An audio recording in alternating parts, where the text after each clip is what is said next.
Reaksi Jonathan Latumahina unggah video rekonstruksi penganiayaan David.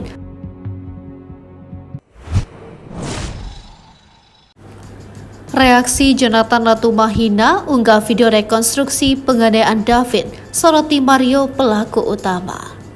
Jonathan Latumahina bereaksi soal rekonstruksi penganiayaan David oleh Mario Dandisatrio di perumahan Green Permata Residen Ulu Jambi, Pesanggerahan, Jakarta Selatan. Tidak diketahui secara pasti apakah Jonathan Latumahina menyaksikan langsung rekonstruksi penganiayaan David putranya. Namun, Jonathan Latumahina mengunggah video cuplikan rekonstruksi yang memperlihatkan Mario Dandisatrio pelaku utamanya. Jonathan Latumahina tampak menyoroti gaya Mario Dandisatrio. Adapun salah satu pengguna Twitter bertanya bagaimana Jonathan Latumahina bisa tegar menyaksikan hal tersebut. Dijawab Jonathan Latumahina jika dirinya tak di sana.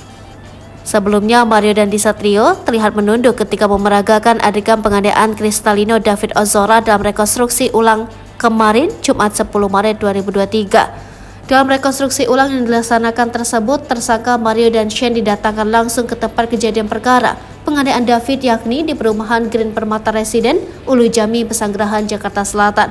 Kemudian, ketika memerankan adegan akan menendang kepala David, Mario terlihat menunduk dan beberapa kali memejamkan mata. Terdengar pula sorakan dari orang-orang yang sedang menonton rekonstruksi ulang penganiayaan saat Mario memerankan adegan itu. Sebelum Mario melakukan aksinya tersebut, penyidik menyebutkan bahwa Mario berpindah posisi terlebih dahulu ke sebelah David dengan cara melangkahi tubuhnya. Penyidik juga mengungkapkan peran dari tersangka Shane Lucas pada saat itu, yakni tetap merekam dan AGH menyaksikannya. Kemudian memasuki adegan selanjutnya, yakni saat Mario akan menendang kepala David. Diketahui Mario menendang kepala David bagian kiri, tepatnya yakni di telinga sebelah kiri dengan melakukan ancang-ancang terlebih dahulu sebelumnya.